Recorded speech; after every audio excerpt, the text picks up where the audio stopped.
Now we can consider the formulas for geometric and arithmetic progression. For arithmetic progression, there are two definitions. Let's have definition 1, which says that arithmetic progression is a sequence of numbers.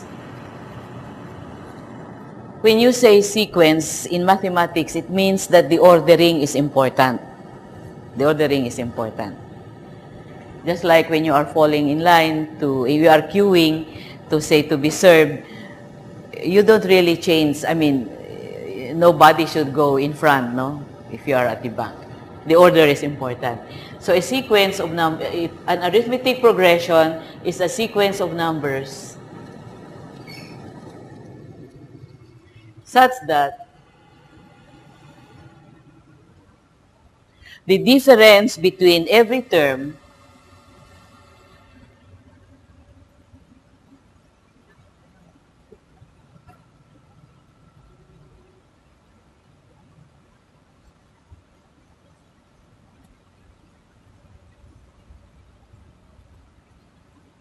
minus the preceding term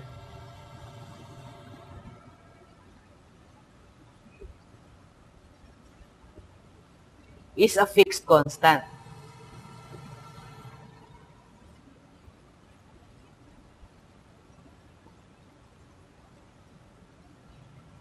Called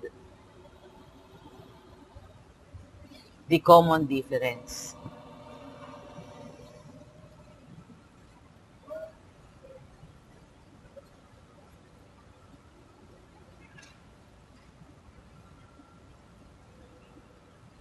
So let's give an illustration. It says any two terms given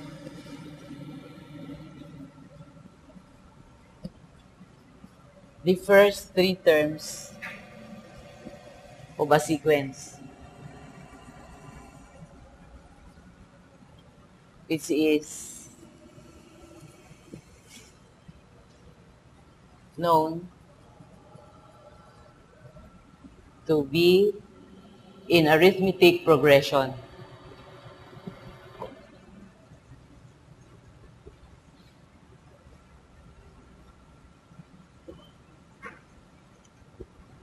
Say 5, suppose that we say that d is minus 3, so we constantly add minus 3, so 5 minus 3, that will give you 2, 2 minus 3, that will give you minus 1, and so on. Okay. So suppose that we answer the following.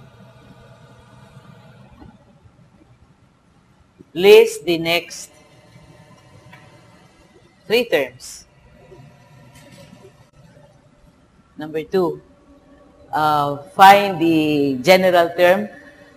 If you look at the formulas there, to find the general term,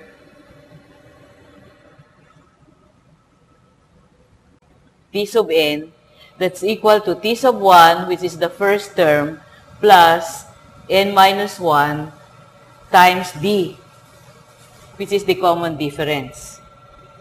Common difference d. We can add the d here. Number 3, find the sum of the first, where suppose find t sub n, where n is say 15.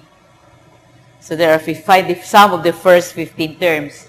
Then find the sum of the first 15 terms, denoted by s sub n. Sum of the first 15 terms is given by the formula n t sub 1 plus t sub n divided by 2. So, number 1, list the next three terms. What will that be? You have minus 1. The common difference is minus 3. So, you add minus 3. So, what do you get? Minus 4. You add minus 3 again. You want three terms. That will give you minus 7. Minus 3 again. What do you get? Minus 10. Okay, very good. So, the next three terms will be negative 4, negative 7, minus 10. Find the sum of the first 15 terms. So to solve number 2, t sub 15 will be t sub 1, which is, what is our first term? 5. Plus, n, what is our n? 15. Minus 1, what is our d? 3. Negative 3. So that will give you 15 plus, this is 14 times minus 3. 14 times minus 3 Negative 42. will give you negative 42. Plus 15, ay 5. Plus 5, what do you get? 37. Yeah.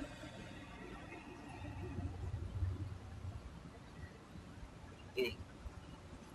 Now, how about the sum of the first 15 terms? Could you do it, please, on the board? Sure.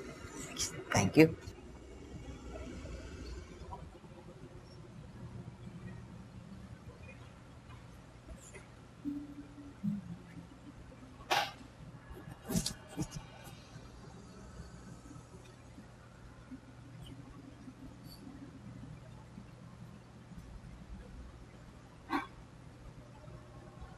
Okay, thank you. So, evaluating this,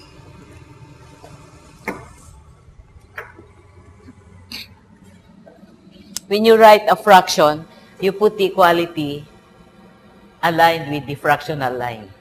Okay, so it will look neat. So, what will this be? 15 of 5 minus 37, that will give you minus 32 times 15. Minus 32 times 15, that will give you what? Negative 160. 5 times 2, 10. And then 32. Saka na lang yan. So what will this be? 480. That's right. 10, 31, 60. So 480. Minus 480. Divided by 2.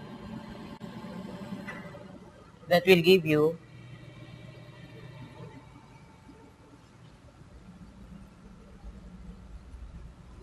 negative 240. So that is the sum of the first n terms.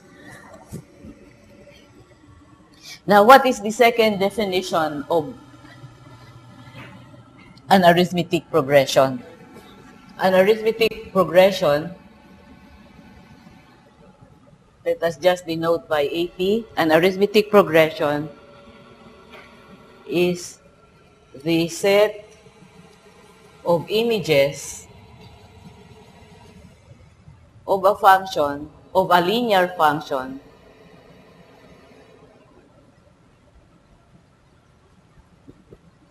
say, of the form y equal to mx plus a constant. There. So it's the set of images of a linear function of the form y equal to mx plus k.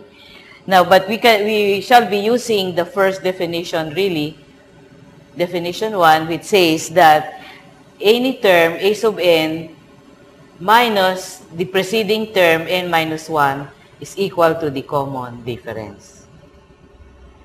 We'll just stick to that. Now, how about for a geometric progression? The definition is, again, we have two definitions. The first definition, similar to what we had here,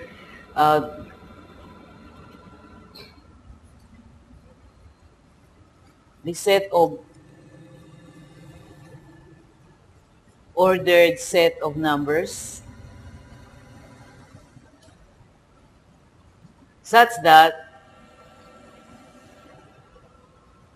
if in our arithmetic progression we have a sub n minus the preceding term is equal to a common difference, here now in the geometric progression A sub n divided by a sub n minus 1 is equal to a common ratio.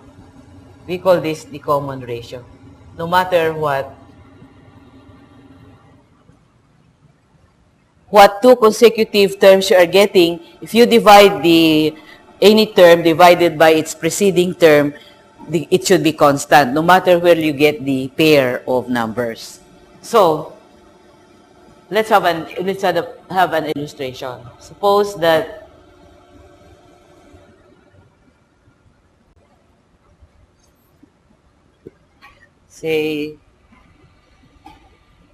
suppose we let our common ratio be equal to 1/2 or 2.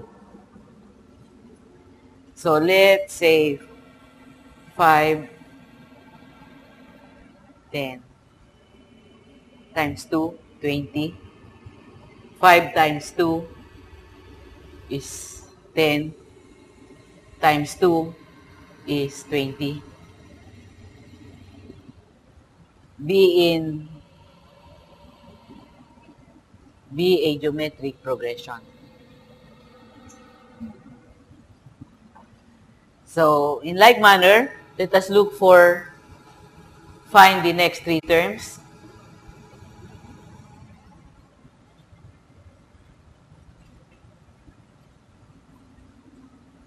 Next, find the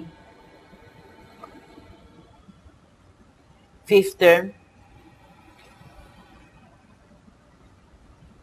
Number 3, find the sum of the first 5 terms. S of 5. So, next 3 terms will be, first we look for the common ratio. The common ratio, we are given 5, 10, 20, and so on. So, the common ratio are, take any two successive numbers, divide this term divided by the preceding, or if you want to take this divided by the preceding. So 10, we can take this, 10 divided by 5, that is equal to 2. 20 divided by 10 is equal to 2. It should be consecutive. You do not, for instance, consider 20 and 5, malayo na yon. It should be consecutive. So the common ratio is 2. So if you want to get the 5th term, that will be, the formula is t sub 1 r to the n minus 1. So, t sub 1 is, what is our t sub 1 here? 5. What is our r? 2. What is our n? 5. 5 minus 1, so what will be the exponent here? 4. So, 5 times 16, 2 to the 4th is 16, or that will give you what? 80. 5 times 16, what's the answer? 80. So that is the 5th term. Now, what is the sum of the first 5 terms? S of n, the formula is